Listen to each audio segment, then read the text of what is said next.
My father was a conqueror. That's what the brass called them. The men of the U.S. 8th Army, stepping off transports onto the scorched earth of Japan in 1946. They were the victors, the occupiers, the new order. But in the first letter he sent home from Tokyo, tucked into a box I wouldn't find for 50 years, he only wrote one word: ashes. He never talked about that time. Not really. When I was a kid, I'd ask him about the war, expecting stories of heroism, of battles won. He'd just polish his glasses, look out the window at our quiet Ohio backyard and say, "The war was loud, son. The peace was complicated." It wasn't until he passed, in a box of old service medals and forgotten photographs, that I found the letters he never sent. And I realized complicated wasn't the half of it. He wasn't just a conqueror. He was a man walking through a city of ghosts. And he was about to meet one. Corporal John Elias. That was my father. 21 years old, but his eyes, in the photos, they were already ancient. He was part of a patrol tasked with maintaining order in the Shinjuku district, or what was left of it. His letters described it: streets that had vanished, replaced by endless fields of charred timber and gray dust. The skeletons of department stores stood against the sky like broken teeth. The air, he wrote, smelled permanently of wet charcoal and loss. He and his unit were lions in a graveyard. Their clean, olive-drab uniforms were a mockery against the gray backdrop. The Japanese civilians they passed were silent, bowing low, their eyes fixed on the ground. They were shadows, survivors, existing in a state of shikata ganai. It cannot be helped. The official orders were clear. No fraternization. A hard line drawn in the dirt between victor and vanquished. They were there to enforce, to police, to control. They were not there to feel. But my father, he always felt things. His patrol route was rigid. Check the food distribution line, secure the perimeter of the supply depot, report on suspicious activity. But on April 12, 1946, he broke protocol. He was looking for a specific address, an old map in hand, tasked by his lieutenant to find a pre-war artisan shop.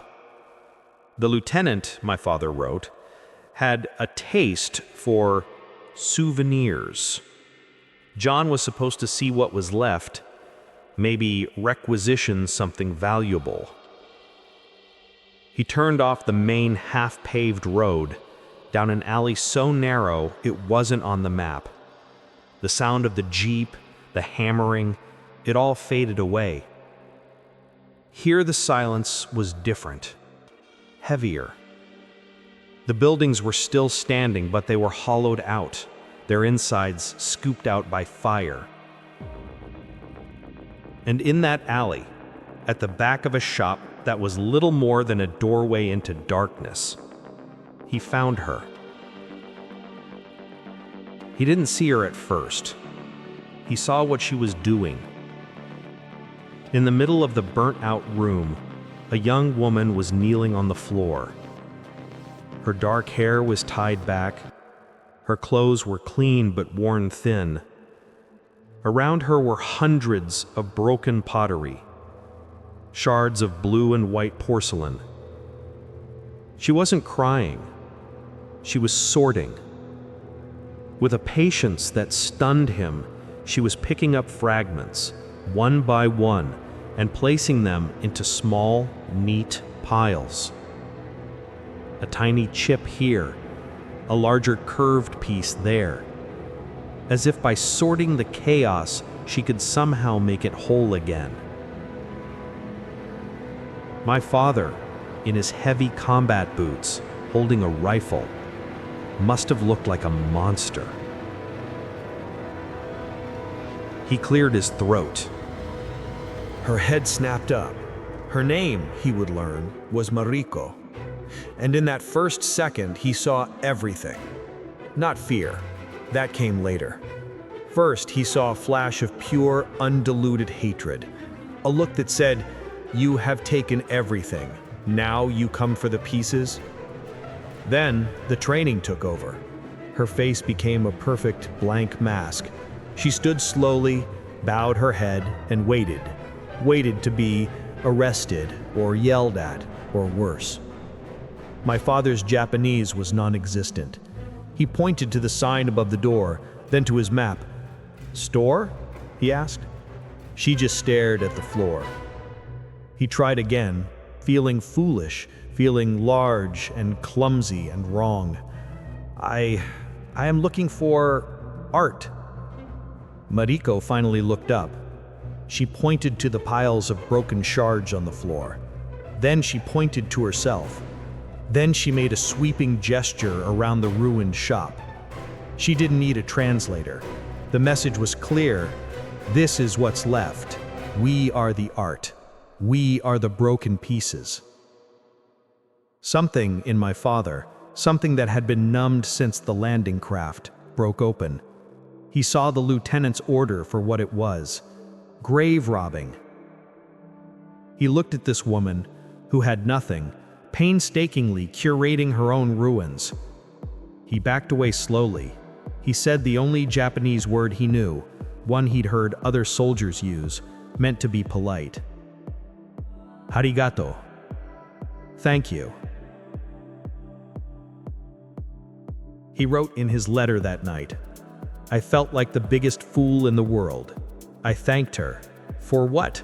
For showing me the mess we'd made?" He went back to the Jeep. He filed the report.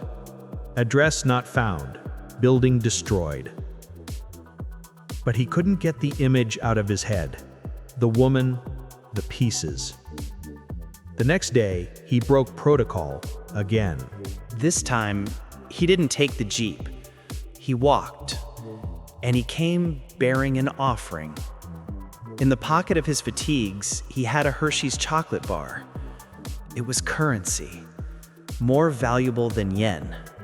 It was a taste of a world that wasn't starving. He found her in the same spot, kneeling, sorting. The silence of the alley was absolute. He stepped into the doorway. She tensed but didn't look up. She just stopped. Her hand hovered over a blue and white fragment. He held out the chocolate bar. She didn't move. She didn't look at him. He was the conqueror. This was fraternization. This was a violation. Worse, it was a transaction. He felt a hot wave of shame. What did he expect? Her to be grateful? He stepped forward, gently placed the bar on a scorched wooden beam near the door, well away from her. And then he left.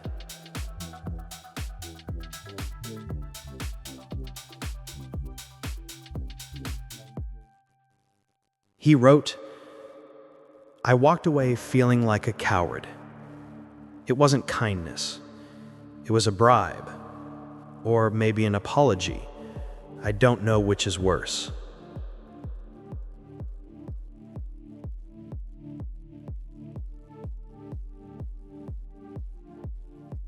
He didn't go back for 2 days. He did his patrols. He ate his K-rations. He tried to forget the alley. But on the third day, his route accidentally took him past the entrance. He told himself he was just checking.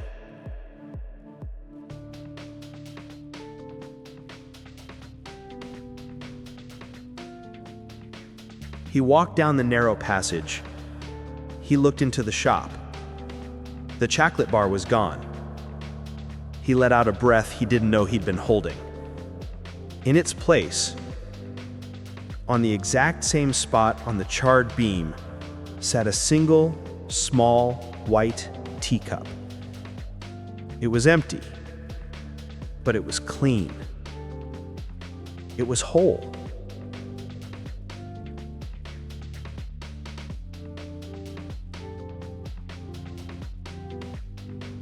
He stood there for a long time. He looked into the shop. She was gone.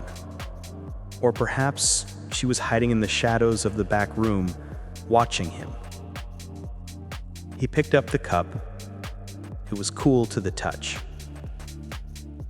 He nodded to the empty room and walked away. And so it began. The exchange. A silent conversation in a city that had forgotten how to speak. It became his ritual. A bar of soap. A small tin of Nescafe from the PX. A pair of wool socks. Things he could acquire without being missed. He would leave them on the beam and walk away.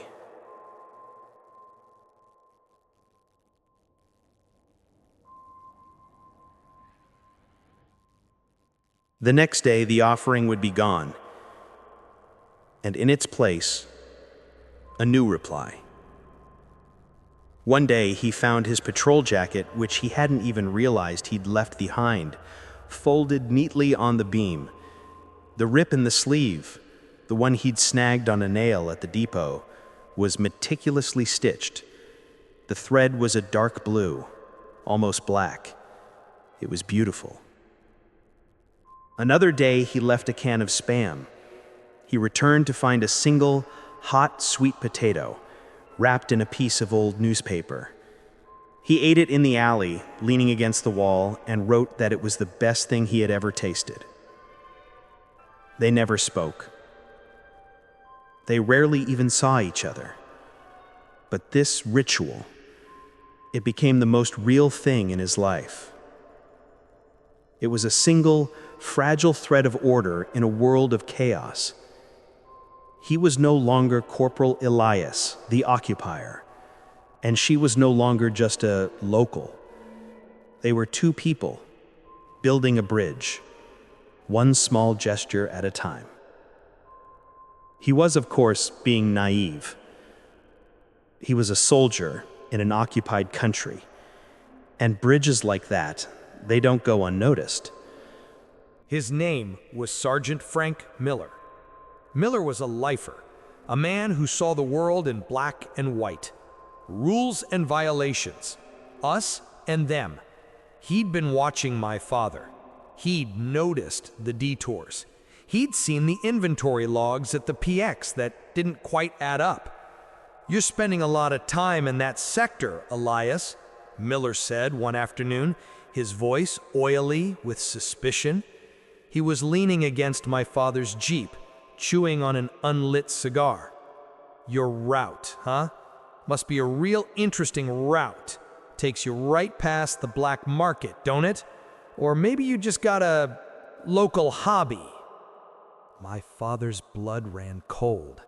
"I don't know what you mean." Miller grinned, but his eyes were like chips of ice. "Don't get cute, Corporal. I know guys like you. Think you're different, think you're helping. You're not helping, you're fraternizing. And fraternization is a disease. It makes you weak. It makes you forget which side you're on." He pushed himself off the Jeep. "Keep your nose clean, Elias. I'm watching you. This ain't Ohio. There are no friends here." My father wrote in his letter. He was right, I knew. I was weak. I had forgotten. I was putting her in danger. I was putting myself in danger. I told myself I had to stop, that the next day I wouldn't go. I would walk my route. I would be a good soldier. He didn't go back for a week. He forced himself to walk the official route. He ate in the mess hall. He smoked cigarettes with the other GIs, listening to them complain about the food, the rain, the women they'd never met. he felt hollow. The city was just ashes again. But on the 8th day, the silence from the alley was too loud. He told himself it would be the last time, just to see, just to make sure. When he turned the corner, the alley was empty. The charred beam was bare. He felt a strange, sharp pang of what? Disappointment? Relief? He stepped into the shop. It was empty. The piles of porcelain were gone. He was about to turn and leave, to erase this whole strange chapter from his life, when he heard it. A cough. Small, dry. From the back room. He froze. Hello? Silence. He stepped closer to the curtain that served as a door. Mariko? He'd learned her name from a neighbor he'd questioned, pretending to be on official business. He pulled the curtain aside. The room was tiny, barely big enough for a small futon. There was no light but the gray sliver coming from a crack in the boarded-up window. She was there, not alone. She was kneeling next to the futon, wiping the forehead of a small boy, maybe 6 or 7 years old.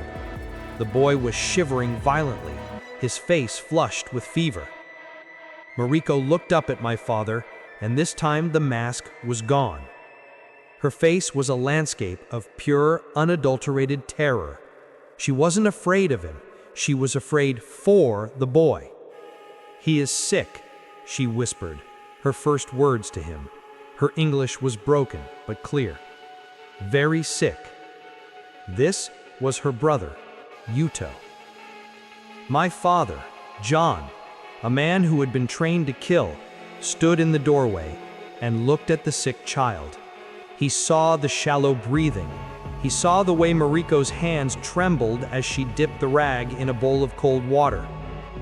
"Fever," he said, stating the obvious. She nodded, tears welling in her eyes. No medicine. No, nothing. John was no longer a corporal. He was no longer an occupier. He was just a man from Ohio who saw a sick kid. He said, "Stay here. Don't move." He ran. He ran all the way back to the depot. He didn't care who saw him. He didn't care about Miller. He went straight to the medical tent. Doc Harris, the unit medic, was sorting supplies. "Doc," he said, breathless, "I need sulfa and aspirin, now." Doc Harris looked up, raising an eyebrow. "Sulfa? For what? You get bit by something?" "It's for a kid, Doc. A local. He's burning up. I think it's pneumonia." The medic's face hardened. "Elias, you know the rules. This ain't a charity. That medicine is for U.S. personnel." "He's 6 years old, Doc. What difference does the uniform make?" "It makes all the difference. Now get out of here before I report you." My father looked at the stacks of medical crates. He looked at the medic, and he made a choice. He grabbed a small canvas bag, swept a bottle of sulfa pills and 2 tins of aspirin off the shelf, and bolted for the door. "Elias, you son of a bitch!" Doc Harris yelled. "You're court-martialed, you hear me? Court-martialed!" John didn't stop. He ran through the streets of Tokyo, the stolen medicine clutched in his hand, the word court-martial echoing in his ears. He knew Miller would hear about this. He knew his life as a soldier was over. He wrote in his letter, "I didn't care. It was the first time in 2 years I felt like I was actually doing my job. It was the first time I felt clean." He burst back into the small room. Mariko was still there, rocking the boy, humming a low, desperate tune. He knelt, uncapped the sulfa, and broke a pill in half.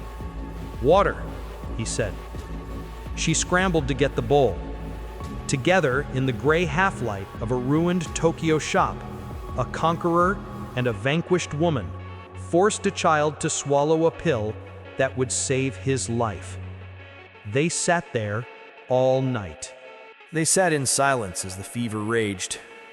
John would check the boy's pulse. Mariko would wipe his brow. They didn't talk about the war. They didn't talk about the medicine. They were just two people, guarding a small flame in a storm. As dawn approached, the shivering stopped. Yuto's breathing, which had been a ragged, shallow gasp, eased into the deep, steady rhythm of sleep. His fever had broken. Mariko put her head in her hands and wept. Not loud, sobbing cries, but the silent, shaking tears of someone who had been holding their breath for a year. My father, John, awkwardly, gently, placed a hand on her shoulder. She didn't pull away. He wrote, "She cried for a long time. I don't think it was just for her brother. I think it was for everything. For the city, for her husband, for all the pieces she'd been sorting. I just sat there. It was all I could do." When the sun was fully up, Mariko rose. She wiped her face, and for the first time, she truly looked at him. She bowed deeply, not the submissive, empty bow of the street. This was a bow of profound, almost painful respect. "You saved him. He'll need more. He needs food, soup. No more. You have done too much. It is dangerous." "It's just medicine," he said. "It is not," she said, her voice fierce. "It is your life." She knew. She knew what he had risked. In this broken city, everyone knew the rules. Everyone knew the cost of breaking them. He was about to protest, to say it was fine, when they heard it. The sound of heavy boots in the alley. A loud American voice. "Elias, I know you're in there, you goddamn thief." It was Sergeant Miller, and he wasn't alone. Mariko's face went white. She grabbed Yuto, who was stirring, and pulled him behind her, shielding him with her body. My father stood up. He tucked his shirt in. He felt a strange, cold calm settle over him. He'd been waiting for this. He stepped out of the back room, through the curtain, into the main part of the shop. Miller was standing there, flanked by two armed MPs. His face was purple with rage. "Well, well, look at this. A regular little home away from home. What's the matter, Elias? Mess hall not good enough for you?" "I was checking a disturbance, Sergeant," John said, his voice flat. "A disturbance?" Miller laughed, a harsh barking sound. "You are the disturbance, son. Doc Harris filed a report. Stealing medical supplies. That's a court-martial, Elias. You're finished." Miller's eyes scanned the room, landing on the stitched jacket, the empty coffee tin, the futon in the back. His grin turned venomous. "And fraternization with the enemy. Oh, the CO's gonna love this. You're not just a thief, Elias. You're a traitor." He jabbed a thick finger toward the back room. "What's in there? More of your friends?" "That's enough, Miller," John said, his voice dropped low. "Is it?" Miller shoved past him toward the curtain. "Let's see the little rat you're hiding." He ripped the curtain aside. Mariko was there, clutching Yuto, her back against the wall, her eyes wide with terror. Miller stared, his lip curling in disgust. This is what you threw your career away for? A Fraulein?" He laughed, using the wrong war's insult. "She's not even a clean one." He took a step toward her, and my father did the one thing he was never supposed to do. He was not a conqueror. He was not a soldier. He stepped between Sergeant Miller and Mariko. He didn't raise his voice. He didn't raise his rifle. He just stood there, a shield, Her name is Mariko, he said, his voice quiet but carrying in the small, charred room. The boy is her brother. He was sick. I helped. You helped, Miller repeated, incredulous. You helped the enemy? He's a 6-year-old boy, Frank. Don't you use my name, Miller roared. You're done, Elias. You're done. He turned to the MPs. Arrest him. The 2 MPs looked at John. They looked at Miller. They looked at the terrified woman and child. This was not a war zone. This was just sad. Sir, one of the MPs said, maybe we just take him back to the CO, let him explain? He'll explain it at Leavenworth, Miller shouted. Now cuff him. My father turned, looked at Mariko one last time. He gave her a small, almost imperceptible nod. It's okay. He turned back to the MPs and held out his wrists. He was charged with theft of government property, dereliction of duty, and conduct unbecoming an American soldier. The fraternization charge was the one that stuck. It was the one they used to make an example of him. He didn't fight it. He didn't make excuses. At his hearing, he was asked one question by the colonel. Why, son? Why would you throw everything away for a local? My father stood at attention. He looked at the colonel, a man he respected. He wrote that he thought for a long time. He thought about the war, the ashes, the chocolate bar, the sick child. Sir, he finally said, I wasn't throwing anything away. I was holding on to the one thing I was sent here to protect. And what's that, Corporal? The colonel asked, his voice tired. Humanity, sir. He was dishonorably discharged, stripped of his rank, his pay, his honor. He was put on the next transport ship back to the States. He was, in the eyes of the Army, a failure, a traitor. He never saw Mariko again. He wasn't allowed to. He was confined to the barracks until his ship left. But on the last day, as he was being marched to the truck, one of the MPs, the one who had hesitated, slipped him a small paper-wrapped object. This was left for you, the MP mumbled, not meeting his eye. At the gate. My father took it. He didn't open it until he was on the ship, and the shores of Japan, a place that had cost him everything, were fading into the fog. He unwrapped the paper. It wasn't a letter. It wasn't a gift. It was one of the broken pieces of porcelain from the shop, a blue and white shard with a jagged edge. But it wasn't just the shard.